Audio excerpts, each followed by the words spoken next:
Let me tell you something that will disturb your comfort, but awaken your calling. God will hide you from those who share your DNA because they cannot comprehend the fire that birthed your destiny. Some of you are asking, why am I misunderstood by the very people who raised me? Let me explain to you something. Kingdom people understand bloodline does not equal purpose alignment. And if you're not careful, the very people who love you can also be the ones who limit you. God is hiding this woman not because she is weak, but because she's dangerous to the cycle that runs in her family. She's not like her mother, not like her aunties, not even like her grandmother. She's not better than them. She's just called to break what they endured. And God cannot allow her to be absorbed by familiar spirits of limitation and complacency.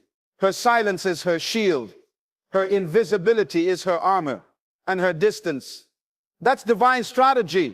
When God gets ready to birth something eternal in a woman, he doesn't announce it to the crowd. He separates her. This is why Mary had to carry Jesus in private. This is why Esther had to be hidden before she could stand before the king. God hides greatness in obscurity because exposure too early can become contamination. And sometimes the greatest threat to your next level is the last name you carry. You see, when God is preparing a woman to shift history, he breaks her emotional dependence on applause.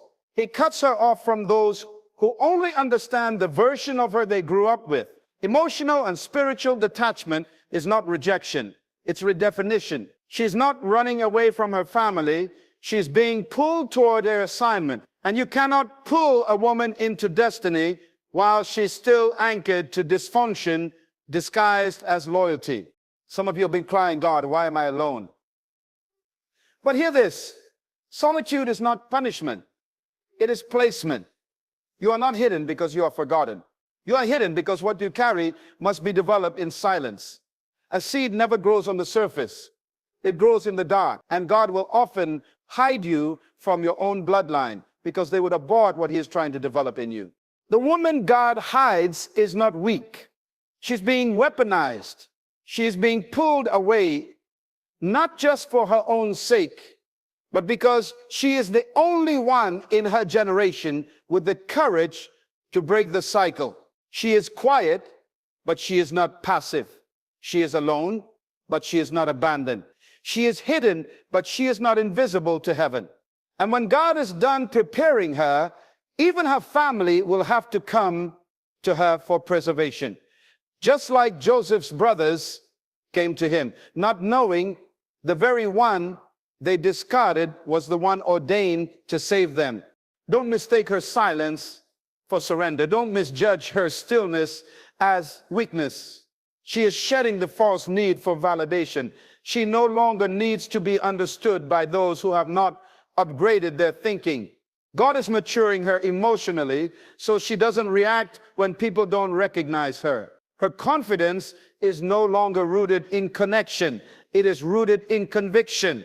And that makes her dangerous to every demonic pattern that tried to hold her family hostage. She is not available for small talk. She is not interested in repeating cycles. She is not here to fulfill tradition. She is a reformer, a divine interruption, a holy threat to generational bondage. And for that reason, God had to hide her. Because if the wrong people touch her too soon, they'll shape her with broken hands. He is training her to lead without needing applause. He is refining her to move in power without begging for permission. And when she finally walks into the room, she will not come as a survivor of her bloodline. She will come as the solution to it. God will always protect the integrity of a woman's assignment, even if it means hiding her from those closest to her by blood. Purpose is sacred. Destiny is delicate in its infancy. And when God plants a woman in purpose, he becomes extremely jealous over anything or anyone that could contaminate the purity of what he deposited in her spirit. Familiarity is dangerous because it breeds assumptions. The people who watched her grow up believe they know her, but what they know is her history, not her destiny. And if God does not preserve her from their expectations, she may start performing for their approval instead of aligning with divine instruction. Many times, the woman is not being hidden because her family is evil. It's because they are unqualified to steward her next season. Their perspective is limited by tradition, culture, and the memory of who she used to be. And God, being sovereign and strategic, cannot allow that limited view to redefine or restrict what he is building in her. So he pulls her back. He cuts her off. He shields her from the noise of their opinions. Not because he wants to isolate her forever, but because he's purifying her focus. Preservation means pruning. And pruning hurts. She may feel abandoned, misunderstood, even rejected. But in truth, she is being preserved like Esther in the king's palace, kept, watched over, and prepared for such a time as this. The woman who is hidden from her own bloodline is the woman God is trusting with something too holy to be tampered with. Her silence is a seal. Her distance is a defense. Her seeming separation is actually the sign that heaven is working behind the scenes. God is not hiding her to punish her. He is hiding her because what she carries is too valuable to be exposed prematurely. When God hides a woman, it is not just to protect her, it is to prepare her. And preparation requires clarity, and clarity can only be birthed in isolation. There are some revelations that cannot come in the noise of the crowd, in the comfort of family gatherings, or in the echo chambers of tradition. God has to strip away the voices of the past so that he can release the vision of the future. This woman cannot afford to build her purpose on recycled opinions. She must hear God for herself. And for that, he must silence every other sound. Isolation is the sacred space where divine instructions are downloaded in the wilderness. Distractions die. It is there that God begins to deal with the woman behind the titles, behind the image, behind the expectations. He shows her who she really is, not who others said she was. He speaks to her identity, not her history. He whispers to her destiny, not her dysfunction. And in that quiet, painful, yet holy space, she begins to see what God saw when he formed her in the womb. Family, though well-meaning, often projects their own fears and failures onto their future. If she remains too close, she will confuse their advice with God's assignment. So God withdraws her, not to exile her, but to elevate her perception. She begins to discern the difference between legacy and limitation. She starts to realize that being understood is not the goal. Being obedient is. She begins to walk with quiet authority because she no longer needs confirmation to move forward. Revelation has become her compass. The hidden woman is not in hiding because she is lost. She is in divine seclusion because vision must be incubated in peace. Purpose cannot be shouted over the noise of the past. It must be whispered in the quiet chambers of divine intimacy. There are certain assignments that cannot be fulfilled until the patterns of the past are broken. When God hides a woman from her own bloodline, it is often because the cycles that have been accepted and repeated for generations cannot continue through her. She has been chosen to disrupt the familiar, and that kind of disruption cannot happen if she is still entangled in the comfort of what has always been. Her family may love her, but love is not the same as alignment. God sees what runs through the lineage, silent fears, unspoken trauma, generational compromises, and he knows this woman must be sanctified from it, not shaped by it. If she is not hidden, she will start to inherit behaviors that don't belong in her future. She will absorb attitudes that don't match her anointing. She may even accept limitations that God never ordained. This is why he pulls her away, not because she's better, but because she's different. Her calling demands a clear break from what is culturally normal in her bloodline. That God is not just breaking habits, he is breaking altars. He is cutting her off from the rituals of survival and leading her into the reality of purpose. This woman is not rebellious, she's being redefined. What others see as distance, God sees as deliverance. He is cutting her ties with every generational weight that would try to slow down her assignment. She will not carry the bitterness of the women before her. She will not inherit the silence of the ones who suffered before her. She is the interruption, the turning point, the beginning of something new. And for that to happen, she must be removed from the influence of what was, so she can become the vessel of what will be. Her hiddenness is her cleansing. Her separation is her sanctification. When God intends to elevate a woman into divine purpose, he does not immediately place her in the spotlight. He leads her into the wilderness. The wilderness is the training ground of leaders, the classroom of destiny, the forge where character is tested and refined. This woman must be hidden, not because she is unqualified, but because she is being prepared. Public exposure without private preparation creates public failure. And so God removes her from familiar environments and places her in obscurity, not to punish her, but to process her. This season is quiet, sometimes painful, often misunderstood. She feels forgotten, yet she is more seen by heaven now than ever before. God is training her hands for war and her heart for wisdom. He is teaching her to walk without needing applause, to obey without needing explanation. He is stripping her of emotional dependency, breaking her addiction to external validation, and building a woman who can carry weight without crumbling. Just as David learned how to rule in the field long before he ever sat on the throne, this woman must learn how to lead in the unseen places before she is trusted with influence in public. In the wilderness, she is introduced to the real version of herself, the one not defined by roles, expectations, or history. God begins to cultivate courage, endurance, discernment, and spiritual authority. No platform, no audience, just her and God. And it is in this hidden season that she becomes dangerous to the enemy. The woman who survives the wilderness becomes unstoppable because she no longer depends on circumstances to confirm her calling. Her confidence is rooted in what she learned when no one else was watching. She doesn't need to announce her arrival. Her fruit will speak when the time is right. God hides her to prepare her for a stage she didn't even know existed.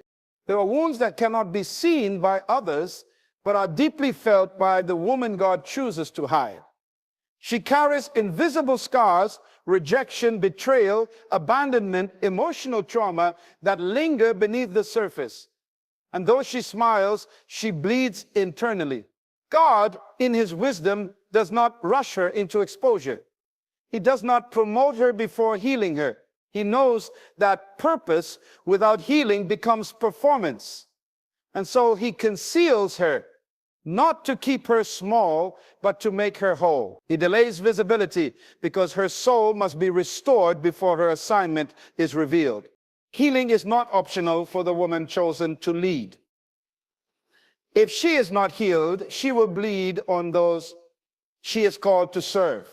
She will interpret correction as criticism, distance as disapproval, and pressure as punishment.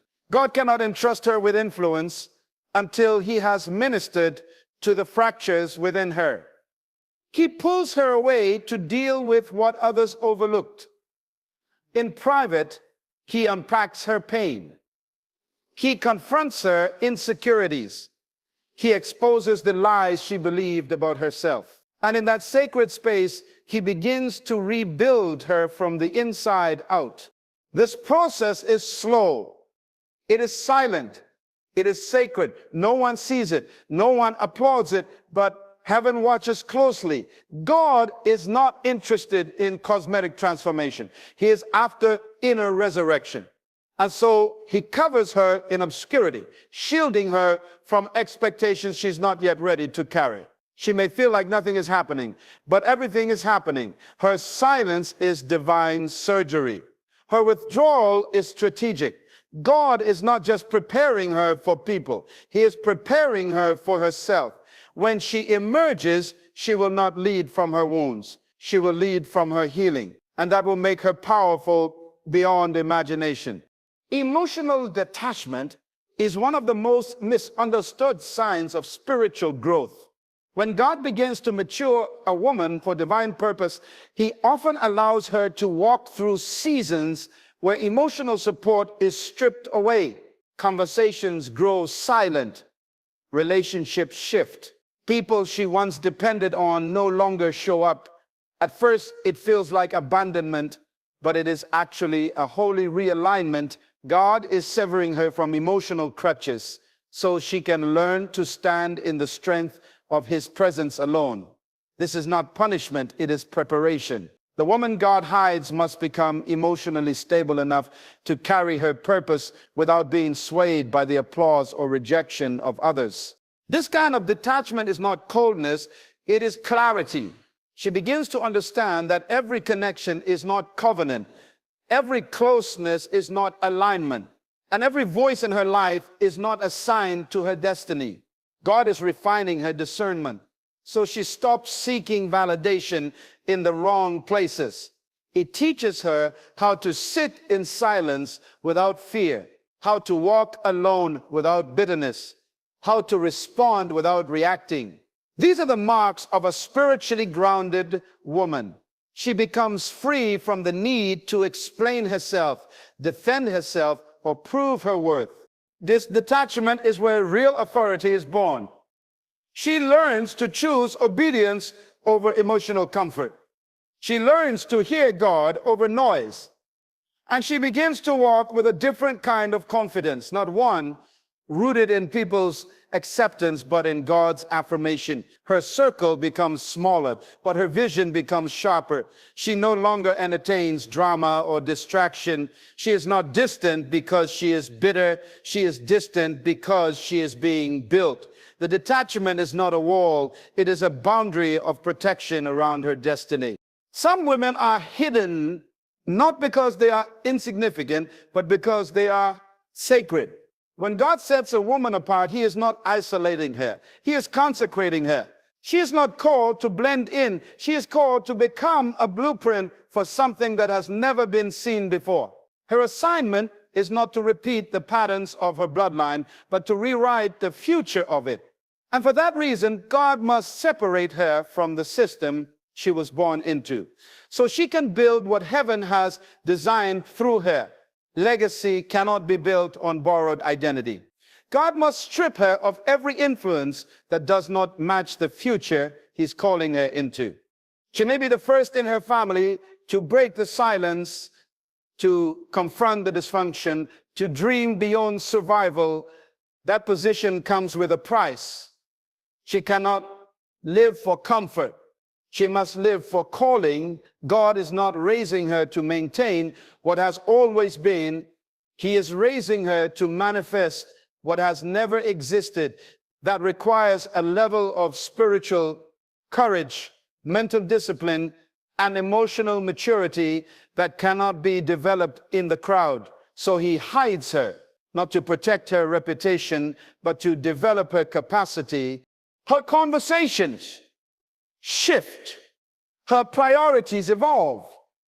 What once entertained her now irritates her. What once satisfied her now stirs discontent. She is growing into her calling, and it no longer fits into the old room she used to occupy. She begins to understand that being set apart is not loneliness, it is alignment. God is establishing her as a foundation for future generations. The sacrifices she makes now will become the stories her children tell of deliverance, courage, and transformation. She is not being kept back. She is being positioned forward in the timeline of destiny. If God is hiding you, woman of purpose, it is not because he has forgotten you. It is because he is forming you. You are not buried. You are planted. And planted things grow in silence before they bear fruit in public. The very isolation that feels like rejection is actually divine protection. You are being kept from places, people, and patterns that cannot go where you're going. What they call distance, God calls destiny. What they call silence, God calls strategy. You are not being overlooked. You are being prepared to overturn everything that tried to define your bloodline. Heaven has entrusted you with a generational assignment, and that weight requires a depth of strength that cannot be built in shallow waters. So don't rush to be seen. Don't beg to be heard. Don't apologize for walking alone. God hides what he values.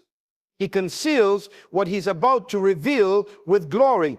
You are the shift. You are the interruption. You are the evidence that God still breaks cycles and births legacies. And when your appointed time comes, you will not just rise, you will reign. Because what God hides in private, he will honor in power. Stay hidden. Stay humble, stay ready.